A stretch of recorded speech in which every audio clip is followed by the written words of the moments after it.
Let me ask you something. Well, let me tell you something. This is a podcast, which is going out to our 300,000 members, including the members in your own district. And what message would you like to give to them?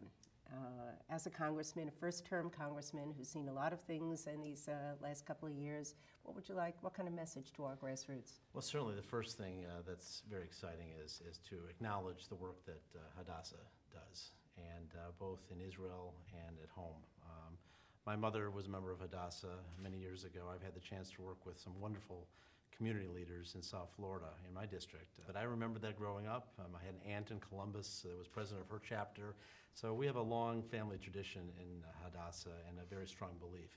When I had the chance to visit with you in Jerusalem with the Speaker a couple of months ago, it was a chance to see the great work that Hadassah Hospital does for the entire regional area and for a great number of communities in that area, and how their humanitarian efforts are so vital, and how their trauma development out of necessity has just become just a world leader. Being a member of the Foreign Affairs Committee and giving the opportunity to serve as Vice Chairman of the Mideast Subcommittee to work very actively and listen and learn at this stage about our United States policy in the Middle East, particularly our strategic relationship with Israel and how important it is. As an American Jew and a member of Congress, it's also a chance for me to work with new members of Congress who may not have the relationships or the understanding of what Israel's relationship is to the rest of the world, to the United States, because they just may not have that kind of Is it still a hard sell to some? It isn't a hard sell. It's more a question of just them learning.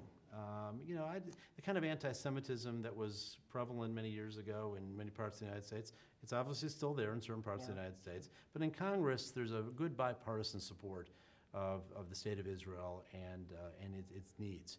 American citizens are very fortunate, but certainly as people who are supportive, whether we're Jewish or not in the United States, we believe very strongly in our moral relationship, our values relationship, our strategic and military relationship, and that as a new member, it's very important for us to make sure that that is a deeply rooted relationship.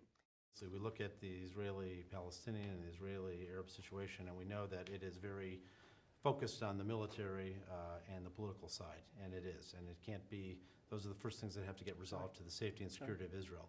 But the underlying ways that you build relationships and trust are the kinds of social services and healthcare services that you provide, on top of the fact that we know that it is one of the greatest Jewish values in terms of the sanctity of life and how we treat other human beings and we treat ourselves, and to provide that high level of healthcare is just something that you and all of us should be very proud of. And you can count on me as a member of Congress to make sure that the USAID money is continued and supported and hopefully expanded.